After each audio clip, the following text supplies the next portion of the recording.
जय श्री महाकाल, जय माता दी। कैसे हैं आप सब दोस्तों? नवरात्रि की शुरुआत हो चुकी है।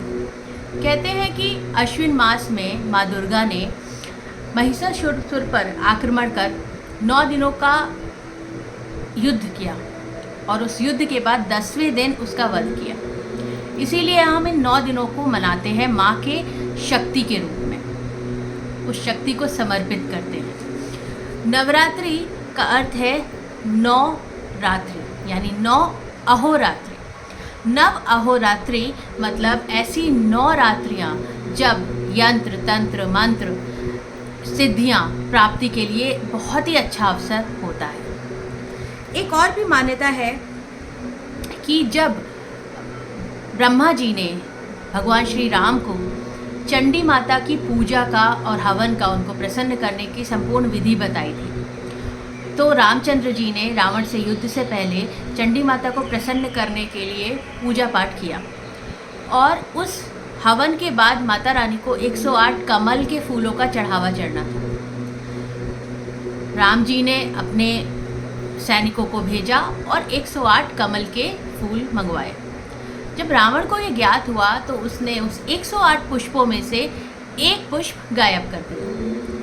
तो जब सारा पूजा पाठ होने के बाद रामचंद्र जी ने वो कमल के पुष्प अर्पित किए तो उनको दिखा कि अरे एक पुष्प तो इसमें कम है, और पूजा में कोई त्रुटि ना हो उसके चलते उन्होंने यह निश्चय किया कि मैं अपनी एक नेत्र माँ को समर्पित करूँगा क्योंकि एक पुष्प कम है।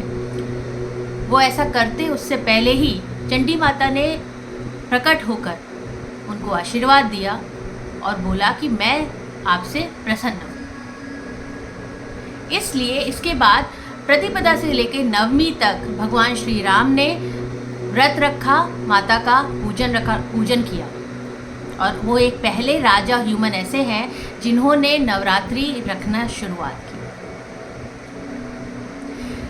पूरे वर्ष में 4 नवरात्रियाँ ऐसी पड़ती हैं जिसमें हम माता के शक्ति के रूप को और पूजा कर सकते हैं, शक्ति के रूप को और सम्मानित कर सकते हैं।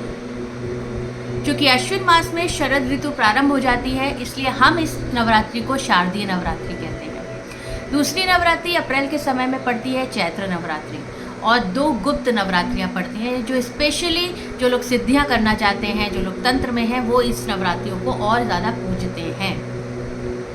तो पूजिए इस नवरात्रि में 9 दिन माँ का अच्छे से आगमन कीजिए, माँ का प्रसाद ग्रहण करिए, माँ का पूजन करिए। और ख़ास तौर से लेडीज़ के लिए मैं ये बात ज़रूर बोलना